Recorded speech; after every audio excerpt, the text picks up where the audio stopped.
This is the podcast for Narrate Church. Narrate Church meets every Sunday at 9 and 11 a.m. at the Grand Street Theater in Helena, Montana. For more information, visit www.narratechurch.org. If you're a guest of this, welcome. We're thrilled that you're here. Did you get your egg? Yeah, good job. I think they softened it for you by giving you the napkin so you could get crazy and get rid of the napkin. My egg is blue. Can you tell? It's because I'm trading my friend Doris' spent grain from the brewing process for eggs. It's quite the trade-off, don't you think? Anyway, so if you have your egg, you're going to need that little bit. If you're a guest list, we're thrilled that you're here. Lest I forget later, there's a table in the lobby called Guest Central, and that's really designed with you in mind. We recognize that connecting is important to some of you, and some of you just want to be a fly on a wall, and others of you would like to have a conversation with somebody, and so that's our best way of trying to serve both of you, is to tell you, like, hey, if you want to talk to somebody, there's that table out there, and they're really there to answer whatever questions you might have, and anything about our culture and who we are and what we're about. You can typically find me up here, or you can find them back there, and they're more articulate than I am, so I would recommend the back of the room, not the front of the room. And if you don't have a Bible, they also have those back there, so if you leave this morning and would like to have one, please stop by that table as well. This morning, what I want to do is begin a series that we're calling Mind, Heart, Soul, and really it captures the gist of the last song that the band led us in, of like, what does that mean to worship to worship God with all of our heart and with all of our soul and all of our strength. Like that's really where we're going in this. And if you're new to the Narrate culture, we try to vary the way that we do series or conversations. Sometimes we like to take a passage in the Bible or even a book in the Bible and try to just go like, okay, we're going to drill down on this. And we don't get super exegetical, but we do these kind of book-centered or Bible-centered topics on occasion. Other times we do what I would call real cultural stuff, and we're trying to vary that, is what I'm getting at here, is where we'll do a series that really speaks to the vision of what we're about. And of course, we're always trying to open the Bible, but these vary in style. And then sometimes we try to do, I don't know what the best word is for it. Science is the best word that I can think of. One of my favorite things to do as a student of Jesus and of the text is to listen to the teaching of men and women from science, particularly as it relates to psychology and emotional health and things like that, and go like, wow, this is amazing, because what they're saying is what Jesus said, and in my mind, sometimes the finding of science is one of the best commentators we have on the text. And I think that's really what we're doing in this series. There's a guy named Les Parrott who he and his wife do phenomenal relational work. He's a clinical psychiatrist. He's a Christ follower. They're at, I believe it's Pacific Lutheran in Seattle, and he wrote a book called You're Stronger Than You Think. And the more that this summer, that book hit me at a really, this is going to be a really dumb sentence, that's why I should have a manuscript in front of me, at a really timely time. How's that for articulate? Told you should see the Guest Central table.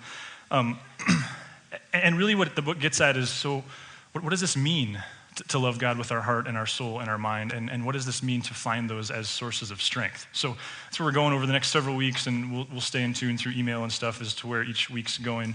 I'd like to pray, and then we're going to jump in. God, thanks for your word. More than that, thanks for your people, your son, the church. Thanks for truth. Thanks, God, that like you love us where we're at, and yet you always want to see us move beyond where we are. And so for those of us that have followed Jesus for decades, I pray that you would move us, inch us further down the road to health. To those of us that are still just intrigued at who you are, that they would find this morning to be helpful and engaging, that you would be personal to them. And for people who, like, they sit here with some real deep stuff, and they're not just here to giggle, and they're not just here to sing, like they're here with this cry from their heart that maybe only you know is going on, and they're really looking for some answers. Relationally, financially, occupationally, God, I pray that neither myself or anyone else would get in the way of what you're trying to do with them. We love you. Amen. So in 1983, the Israeli army headed off for Lebanon, eventually entered Lebanon with tanks and army and the whole deal. And when they crossed the border of Lebanon and started to make their way towards Beirut, the Lebanese people began to speculate that this marked the beginning of what many had said had been coming for months, a long, drawn-out siege in their country. And that shortly thereafter that, or as that came about, of course, the country was divided. Was this or was this not going to be a long, drawn-out thing? But there was a particular church in West Beirut who that Sunday morning, they made the decision. First of all, they felt strongly that this was a legitimate siege and that this would go on for a long time. And under the direction of the leadership of that movement, they said, okay, guys, here's what we're going to do is we're going to enter out into our community today, and we're going to buy every bit of perishable food we can get our hands on. All the canned food, all the non-perishable, food that we can get our hands on, we're going to buy it because this thing's going to go for a while.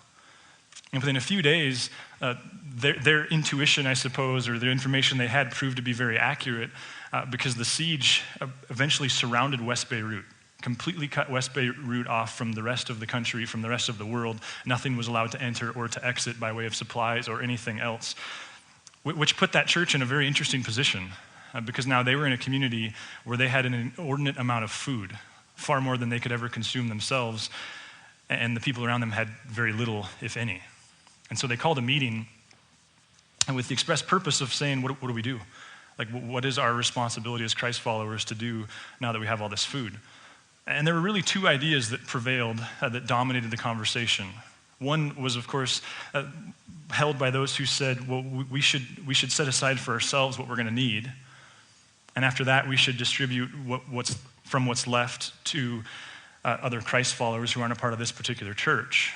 And then finally, if anything's left after that, we should distribute it to our Muslim neighbors. The other group, and this meeting went on for hours, the other group held the exact opposite position. They said, well, wait, maybe Christ would have us do something much more radical than that. Maybe we should first go to our Muslim neighbors, offer them what we have, make sure that their families are well taken care of, and then we should go to other Christ followers, and then we should just trust that what remains will be enough to get us by. You can imagine how heated of a discussion that is, right? Because they're, in the words of one friend of mine, they're not just playing Barbies anymore. Like, this is the real stuff. They're not saying, like, hey, let's host an event and help build a trail for our community. They're not saying, like, let's split firewood. They're not saying, let's send some birthday gifts to Ecuador. They're saying, hey, would Christ have us tell his story by going hungry, even though we planned and others didn't? The meeting went on for over 6 hours, but it ended when an elderly woman in the back of the room who hadn't said a word but was well respected in the community stood up. And she said simply, if we do not demonstrate the love of Christ in this place, who will? Now you can imagine, that's heavy. But as Leonard Sweet tells the story, it was very quickly after that the community said, yep, she's right. Let's do it. Now, I don't know how that lands for you. For me, it puts me in a really conflicted place. Because on the one hand, it's inspiring, right? Like, it's kind of the goosebump thing. It's kind of like wow, that's amazing. I'm so proud of God's people, so proud of that community. On the other hand, though, for me, it causes me to feel like a sissy. Because I can admire a decision like that, but imagining that I would have the guts to make that decision, that quite frankly is a difficult leap for me. Like, do you ever have the sense that you don't have the internal makeup to live the life that you want to live? Like, do you ever have this nagging sense that you can't live the life that Christ calls you to live? That you're not strong enough emotionally, psychologically? I don't know what word you want to put to that, but whatever it is in our guts that allows some people to make that decision and others to not, whatever internally helps us or hinders us, do you ever just fear that you don't have it? That the story Christ calls us to tell with our life is compelling, but you're not equipped to tell it with yours? Relate to that? There's a book written in kind of a Dear Abby fashion. There's this guru and you write into them and then you ask your question and they give you a response, and it actually became this popular kind of self-help book years ago, but it was called Dear Gangster. So it wasn't Dear Abby, it was Dear Gangster. And someone wrote in and they said, there's something awfully wrong in this world, but I just can't figure out what it is. Love seems to be so slippery, no greasy, no slimy. I can't get a grip on it, can't get it in a headlock, can't make it scream for mercy.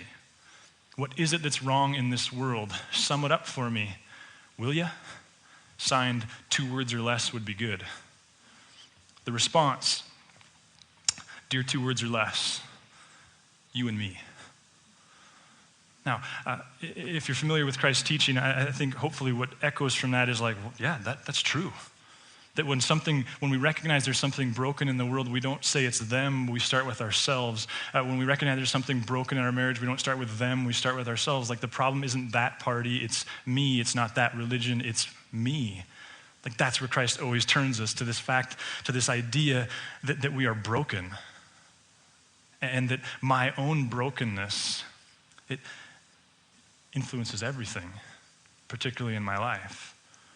Now, in this series, what I want to do is not just touch on our brokenness in general, though I think that's well documented. That's why the cross was necessary. But really, what's been intriguing to me is this line of thinking of saying, like, how does my brokenness, how does it cause me to conclude that I can't live the life God has for me to live? That I'm not strong enough, that I'm not courageous enough, that I don't have the internal makeup? What if our sin causes us to dramatically downplay how strong we are or can be? And I don't mean that in a like self-help sense. I don't even mean that in a New Age sense. I mean that in a like Christ in us sense. What if, we all talk about sin and how it destroys. What if part of what it destroys is our own understanding of the decisions we can and can't make, of the life we can and cannot live, of the internal strength needed to do the things that God calls us to do if we're really going to tell a unique kind of story in our world? I think probably all of us can relate, whether intellectually or actually, whether it's something you've thought much about or just read about in books, to the idea of the terror of arriving at the end of our life only to realize that we've played it too safe. Like we were constantly waiting for the future, and yet we missed it because we were so living in the future. The terror of ending up at the end of our lives and realizing that we arrived at death safely, but had really no effect on the world. No story was told that was at all unique. Les Parrott tells a parable about a man who was on his deathbed, and he knew he was on his deathbed. And thus he was at that stage where he was sleeping more than he was awake, and at one point he woke up and he looked, and around him there was people all around his bed.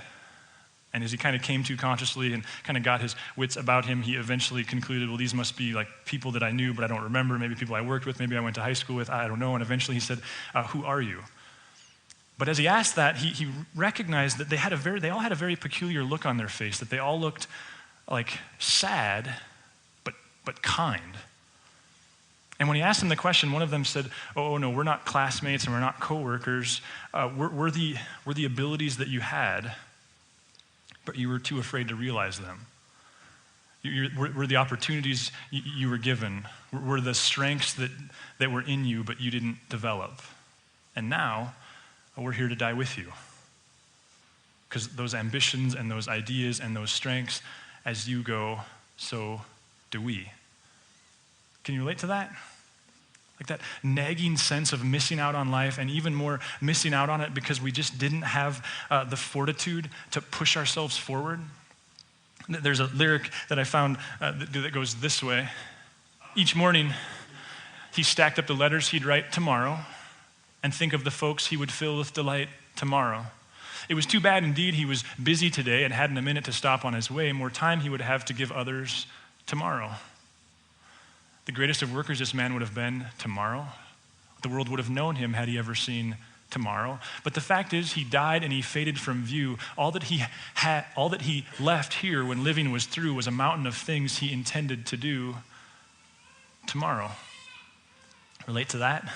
Another man I think captures it well. He says, we examine each day before us with barely a glance and say, no, this isn't the one I've been looking for, and wait in a bored sort of way for the next, when we are convinced our real life will start. I think Jesus says it this way, like, do not worry about tomorrow, because each day has enough troubles of its own, right? Like focus on now. I mean, if ever there was a theologian, if ever there was a teacher, if ever there was a life coach, a leader who said, hey, don't get caught up in the future, focus on now, it was Jesus. Maybe if you're sterile in your Bible reading right now, like just skim through the Gospels and look at how focused he was on the very day in which he was living. Yes, he talked a lot about the kingdom. Yes, he talked a lot about the future, but he had this amazing way of holding that in balance with the now, with the today. with what was going on right there. And it leads to this question, like, so what keeps us from doing that? Like, what keeps us from living the life that God has for us? Is it this nagging sense that we're not strong enough? Is it this nagging sense that we don't have what it takes, that we're too weak emotionally or otherwise? Is it that we're pessimistic? I mean, is part of the way you explain why some people seize dreams and seize opportunities and others don't, is it simply the good old like glass half full, glass half empty conversation? Ever thought about that? Like, is it just like a 50-50 split or a 60-40 split in terms of are people pessimistic or optimistic? Well, some researchers a few years ago, they did some research and they really wanted to know pessimistic and optimistic. And is one more prevalent? And is one more specific to a given culture or a given region or a given ethnicity or even a given religion? And so they polled people from 140 different countries. Their desire was to do research that represented the planet. And by their estimate, they covered 95% of the world's population. Not every person, of course, but by ethnicity and geography and religion and all those different things, their sample was representative of 95% of the people on the planet. They asked them this question: do you believe that the next 5 years will be as good or better than the previous 5? 140 countries. People from a broad swath of life. Do you believe that the next 5 years will be better? You know what the response was? 89% of people polled said, yeah, I do. I think that the next 5 years will be better than the last 5. But that's kind of incongruent with everything that we've teased out so far, isn't it? Like all of this, like I'm not strong enough, I'm gonna leave my dreams unrealized, I'm gonna arrive at death safely, too safe. It's incongruent. Unless, as Dr. Parrott points out, that what happens is that when we visioneer, when we imagine, when we picture the future of our marriage, of our relationships, of our employment, of our finances, of our kids' lives, of our relationship with Jesus, whatever it is you want to talk about, when we picture the next 5 years, we are extraordinarily hopeful. But then when we belly up to today, if you will, we're overwhelmed with doubt. Like when we project out into the future, we go, yeah, buddy, this is going to be good. But then when we face the future, because the only time we can really face the future is right now, right? That's when we go, I don't have what it takes. Like I can't do this. There's no way I can be a good parent. There's no way I can be a good spouse. This is too darn hard. I guess what I want to explore in this series is there's got to be a better way, right? That there's got to be a way to move forward, not just when we visioneer with optimism, but to find whatever it is that we need to embrace the life that we're called to live lives like guys like Moses and Peter and Mary, who we see evidence in their life of weakness, but somehow they recovered, somehow they got well, somehow they eventually discovered whatever they needed to live the courageous life God called them to live. Now, I would suggest that there's really 2 things that can keep us from doing this. One is we defer our hope. We defer our hope because of fear. Right? Like we face today and we're frightened, and what you and I all know is like, well, you're gonna have to suck it up. You have to do some scary things. Like the life that we're called to live, it's adventurous, it's freaky.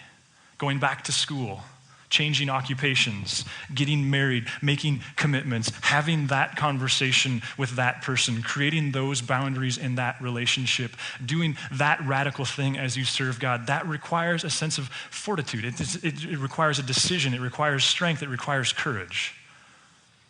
And what Les Parrott points out, and this is the part where I was like, wow, is that what we do is we walk up and there's a chasm and we see the future. And we're hopeful. And then we see the chasm and we're fearful. And we turn and we walk away. And our intention is not to walk away permanently. We turn and we walk away in an effort to bide time, believing that when we return back to this spot, the chasm will have shrunk. Maybe age will make it less scary. Maybe time will make that issue just disappear on its own. And what we all know is it doesn't work that way. And that in fact, this decision to bide time becomes a perpetual reality. And we're that proverbial man in that proverbial bed because we just perpetually waited for the chasm to shrink. And the real issue is, okay, so where's the strength to deal with this, to really address this? Second thing that I think can derail this is things that are outside of our control. Like bad things happen, right? We know that. Again, whether intellectually or actually, maybe you're in the middle of it. Maybe you're watching a friend be in the middle of it. Maybe you're just watching a friend be in the middle of it, and thus you know that someday it'll be your turn too. Everybody dies. Things happen. Disease occurs. Job loss is a reality. There's things that happen outside of our control. No matter how good our lives are, we're all aware, like, there's going to be some tough days. Addiction, job loss, divorce, relational betrayal, those things will happen. And as Jesus and throughout the Bible is so clear, is to go like, they're going to happen. There was a Jewish proverb that essentially said that a life without pain is no life at all. And so again, like there's these things that can happen, and it's in those instances where we will need strength we didn't know we had. So, where is this strength of which I tease out? Now, if you've been to church 4 times in your life, we're going to look at a verse that you've probably heard talked about 3 times. The value of this series for me personally, and thus for you as well, is my understanding of the way this is going to go isn't going to come because we're going to look at some text in Leviticus that you've never seen before. In fact, it's kind of right under our noses, so to speak. There's this key instance in Jesus' life where everybody's trying to trap him, and they're trying to convince other people that he's not the right guy, and they try all these different angles to do so, and he keeps just weaving his way through them brilliantly. And then some of his better friends, some of his peers. I mean, it's one thing when the Sadducees were giving him a hard time because he wasn't one, but when the Pharisees start giving him a hard time, that's a little bit different because those are the people he studied the scriptures with. They say this, "Teacher," well, let me start at 34. "Hearing that Jesus had silenced the Sadducees, the Pharisees got together. One of them, an expert in the law, tested him with this question, 'Teacher, which is the greatest commandment in the law?' Jesus replied, 'Love the Lord your God with all your heart and with all your soul and with all your mind. This is the first and greatest commandment, and the second is like it. Love your neighbor as yourself. All the law and the prophets hang on these 2 commandments.'" Now, much has been said about this text, right?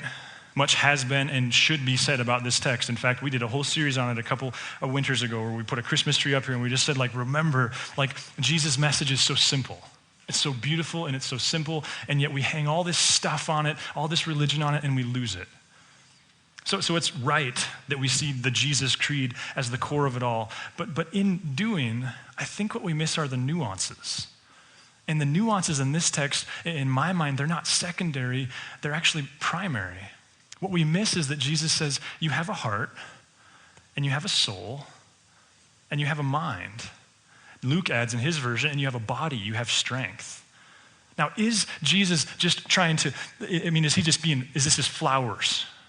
Are these just synonyms? Is he just saying the same thing over and over again? Or is Jesus in some very real sense going, wait a minute, if the goal is loving God and loving people, you better understand you have 3 very distinct, maybe 4 very distinct parts of your personhood. You have a heart, you have a soul, and you have a mind. Think of an area where you're an expert, whether that's climbing or leading in a classroom or science and biology or business in some regard. Think of where you're an expert. Now think of how offensive it is when someone grossly oversimplifies what you understand. Like, think of the artist who pours hours and hours and hours into a painting and then puts it on display and someone goes, I don't like it.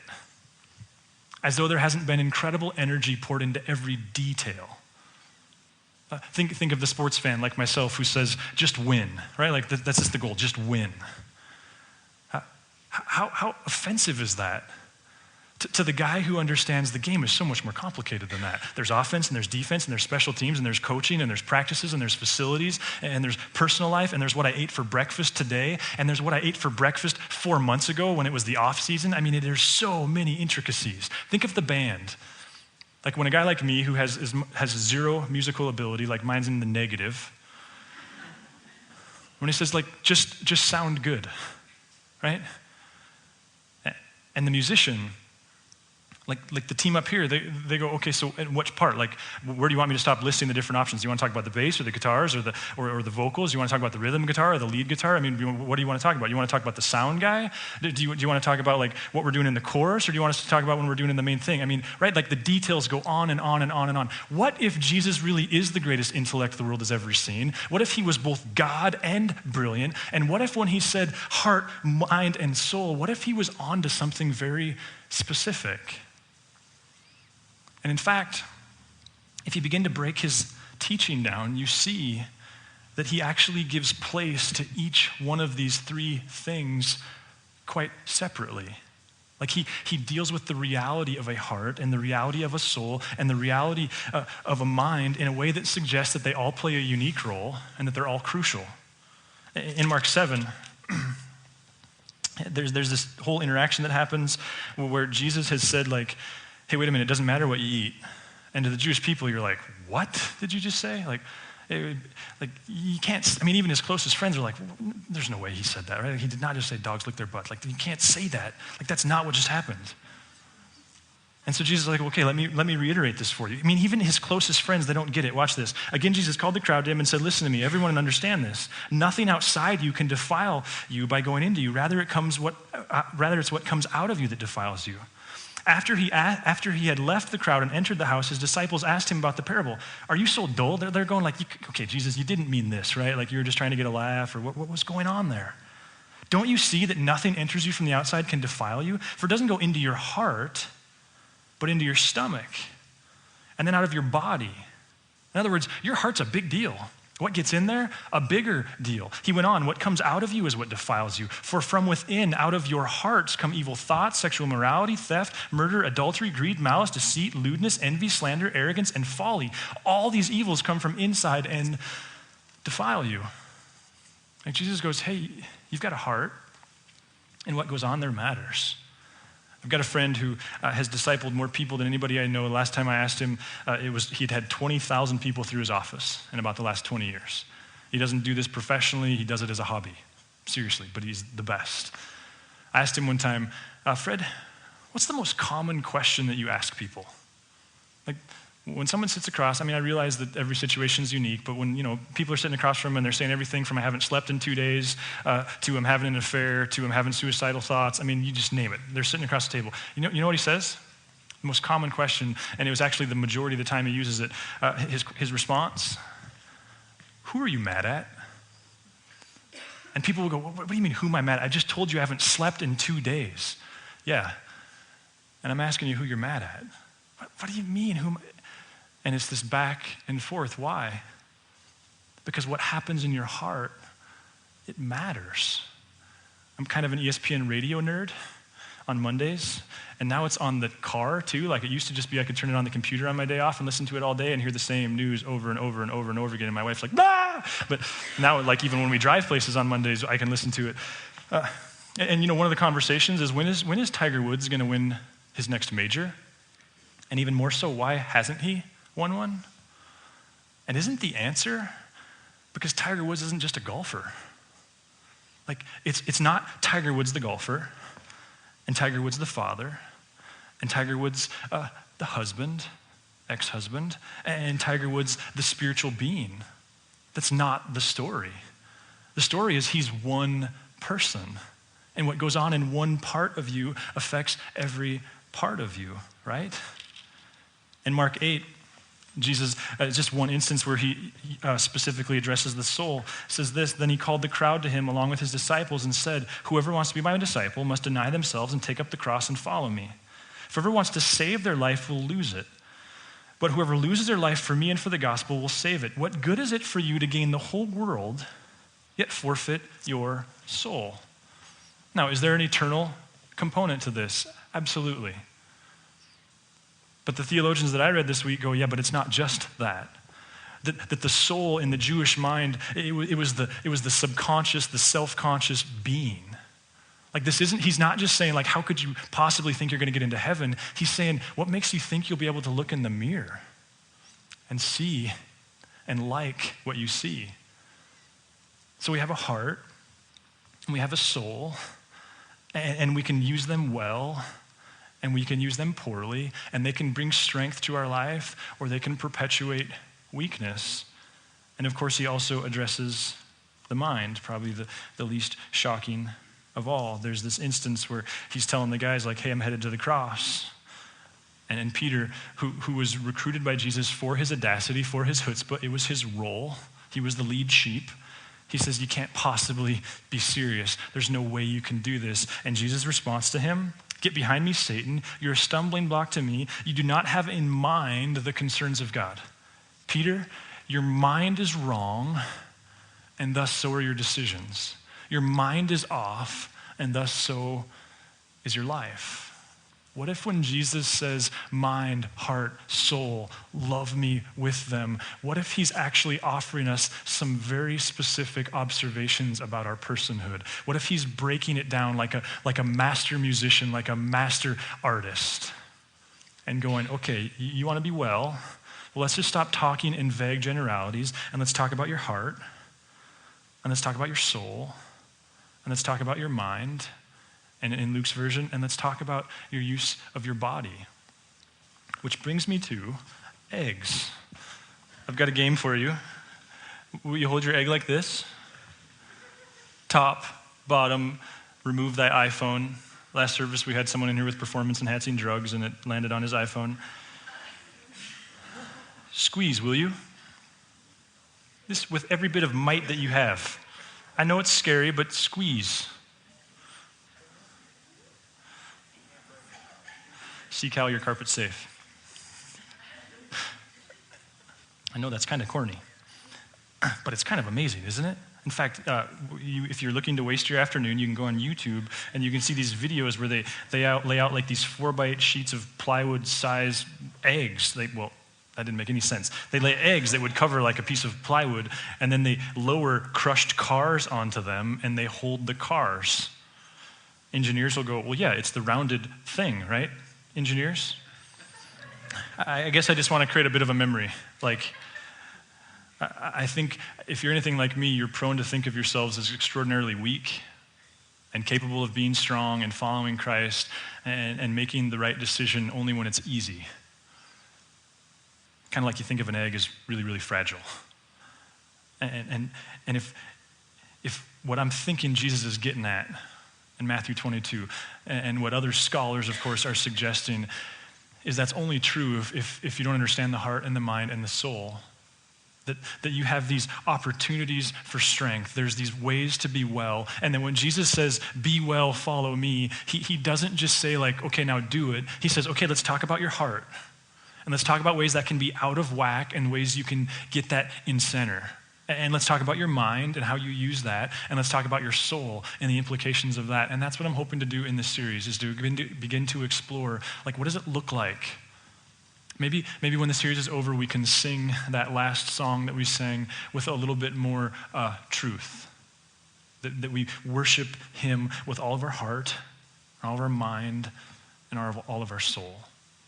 And if you're a guest with us this morning, or if you're someone that's just exploring Jesus, I want to be clear on this, that the gospel is Jesus is king, that he's Messiah, that the Messiah Israel spent hundreds of years waiting for happened, came in the form of Jesus. And therefore, to proclaim the gospel, to believe the gospel, is first and foremost to accept that Jesus is king, that it's his world, that he made it, and everything in it's his, that he claimed it when he came with his life and death and resurrection. And certainly we can get saved, as evangelicals often say. There's a personal component to that. There's the getting well component. The cross is about grace for sure. We can't earn it.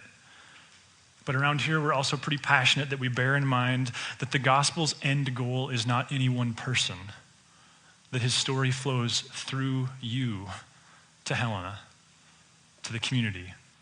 As they said in Acts, to Jerusalem, Judea, Samaria, and the ends of the earth. Or as Jesus said to Abraham, I'm going to bless you so you can bless others.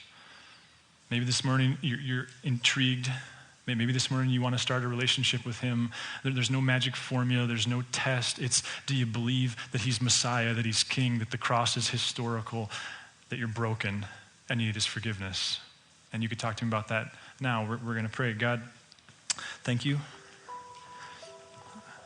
for your Son, for truth. Lord, though we've only kind of teased it out this morning, we're grateful that like we can be as well as we care to be, that we can exhaust your resources to that end, that you love us where we're at, that you extend your hand of grace to us where we stand, but that if ever our wellness ceases to grow, that's not a reflection of you and your desire or even your ability to lead us down that road. It's a reflection of ourselves and our engagement and our trust. So God, in a really real sense, what we're hoping for in this series, what I'm praying for us in this series is that we could dig a little deeper and understand the nuances of ourselves a little more, that we're better spouses and better parents, that we continue to be some of the best employees in town. God, that we would see this community the way you do, that every room we enter, we would enter with a serving towel over our arm. God, we want to be well, and we trust that you're the ultimate source of wellness. We love you. In Jesus' name we pray. As we think towards next week, we're going to drill down on the mind a little bit. And if I'm going to send an email midweek or so to kind of tease out some places you could study and think. But here's really the starting point, I think, of the next stage in this series is to begin to just pay attention. Lindsay talked about food journaling a couple weeks ago. Maybe to begin to mind journal, so to speak. Like, how do you utilize your mind? What purpose does it serve in your life? And that's what we're going to begin to explore next week, is what does it look like to love God with our minds? Love you guys. For more information on Narrate Church, visit www.narratechurch.org or download the mobile app for Android and coming soon to the iTunes Store.